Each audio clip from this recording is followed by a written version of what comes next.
In this video, we will show you how to duplicate page on Squarespace website. First, log in into your Squarespace dashboard.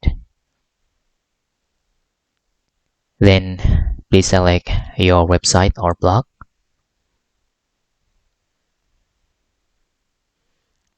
After that, you can see your page is in here.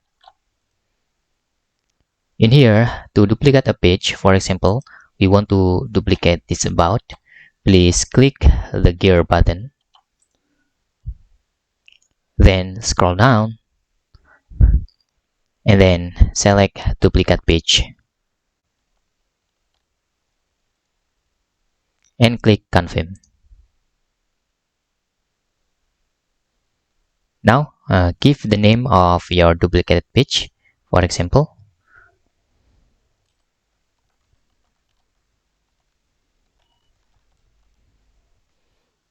this is the second about. We can edit this, okay?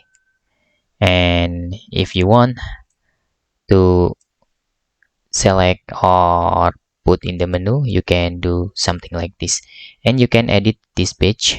For example, let's edit title and text or etc in here. And that's all tutorial how to duplicate page on Squarespace website. Hope this video helpful for you.